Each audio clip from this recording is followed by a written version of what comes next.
ಇಂದು ಸಿದ್ದರಾಮಯ್ಯ ಸರ್ಕಾರದ high voltage ಸಚಿವ ಸಂಪುಟ ಸಭೆ ನಡೀತಿರುವಂಥದ್ದು. ಇಂದು ಬೆಳಿಗ್ಗೆ 11 ಗಂಟೆಗೆ ಸಚಿವ ಸಂಪುಟ ಸಭೆಯನ್ನು ಕರೆದಿದ್ದಾರೆ. ಹೈ ವೋಲ್ಟೇಜ್ ಸಭೆ ಅಂತಲೇ ಹೇಳ್ಬೋದು. ಯಾಕಂತ ಹೇಳಿದರೆ ಕಾಂಗ್ರೆಸ್ ಸರ್ಕಾರದ ಮಹತ್ವದ ಯೋಜನೆಗಳಿಗೆ ಇಂದು ಗ್ರೀನ್ ಸಿಗ್ನಲ್ ಬೀಳುವಂಥ ಸಾಧ್ಯತೆಗಳಿವೆ. ಚುನಾವಣೆ ಪೂರ್ವ ಘೋಷಣೆ ಮಾಡಿದಂಥ 5 ಯೋಜನೆಗಳು ಇಂದು ಜಾರಿಯಾಗುವ ಸಾಧ್ಯತೆ ಇದೆ.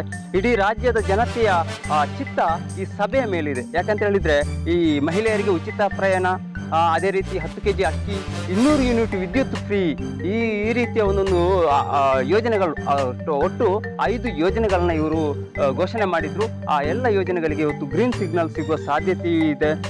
ಹಿಂದೆ ಜಾರಿಯಾಗುತ್ತಾ ಗ್ಯಾರಂಟಿ ಯೋಜನೆಗಳು? ಹಾಗಾದ್ರೆ ಇಂದು ನಡೆಯುವ ಸಭೆಯಲ್ಲಿ ರಾಜ್ಯದ ಜನರಿಗೆ ಫ್ರೀ ಗಿಫ್ಟ್ ಕೊಡ್ತಾರಾ ಸಿದ್ದರಾಮಯ್ಯ?